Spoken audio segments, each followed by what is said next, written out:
merciful, the compassionate. Distinguished guests, colleagues, ladies and gentlemen, Assalamu alaikum. It is my pleasure to be with you today to celebrate International Anti-Corruption Day. But before I begin, I would like to share an experience of mine with you. About a year ago, when I applied to get my driving license, I thought it would be a piece of cake because I learned to drive a while ago and I was considerably good at it. So I fulfilled all the protocols and I was expecting to get my license very soon. But I was blown away when I came to know that there is a special fee that one has to pay to get their license on time. Obviously, I did not pay that fee and I ended up getting my license 2 months later. Ladies and gentlemen, I stand before you here today to deliver a few lines on corruption, how it's corroding our country, and how we can counter this dilemma. Corruption. What is corruption? A term we often come across. Ladies and gentlemen, corruption is the abuse of entrusted power for private gain.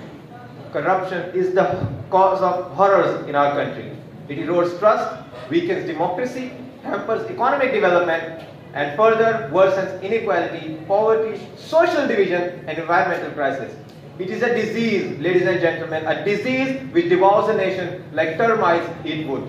As the current president of US, Mr. Joe Biden, said, corruption is a cancer that eats away its citizens' faith in democracy. Sadly, there is no one confirmed form of corruption. It can range from anywhere, from a small bribe to nepotism, patronage, and extortion. Some of the most common forms of corruption we come across in our daily lives are public servants demanding or taking money in exchange of their public jobs. Politicians misusing public money and granting public jobs to their friends and families. And not only this, corruption exists even in the smallest of actions. A milkman mixing water in his milk also comes under corruption, and sadly, ladies and gentlemen, sadly that shows our mentality and the extent to which we have normalized corruption. So the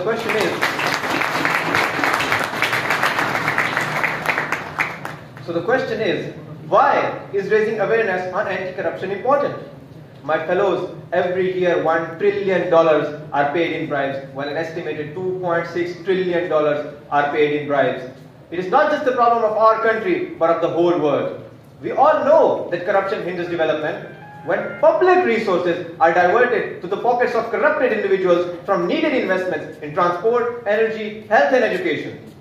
Corruption, it especially harms the poor because they are the ones most in need of public goods and they are the ones who get nothing at all. Unfortunately, it is extremely difficult to measure the extent of harm that corruption leads to. One reason is the so-called iceberg phenomena, meaning that only a small portion of corrupt transactions are visible while much more is hidden. As a German philosopher once said, there is no more dangerous menace to civilization than a government of incompetent and corrupt men. Ladies and gentlemen, Allah says in the Holy Quran, لَقَدْ خَلَقْنَا الْإِنسَانَ فِي أَحْسَنِ تَقْوِيمٍ. We have certainly created man in the best of stature. I put forth the question in front of you all today. Isn't the man who is indulged in this disgusting act downgrading himself from the rank of أَحْسَنِ تَقْوِيمٍ, which the Almighty Allah Himself has blessed him with? Have we ever thought how are we going to face our coming generations when they question us about the devastated state of our country? Let alone how are we going to face our own selves after knowing that we took no action to even try and put an end to this act. As quoted by the famous Albert Einstein, the world will not be destroyed by those who do evil, but by those who watch silently without doing anything.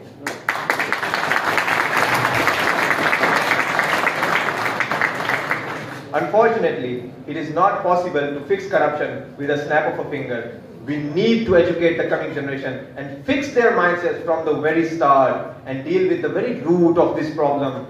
So I take this opportunity to play your part to firmly reject corruption, because ladies and gentlemen, if we do not understand this right here, right now, in this moment, we will be stuck in this mud forever. Not only us, but our coming generations will be stuck in this mud forever, because as Allama Iqbal said, "Na samjhoge to mit jaoge, ae mere watan walo. Na samjhoge to mit jaoge, ae mere watan walo. Tumhari dastan tak bhi na hogi dastanon mein."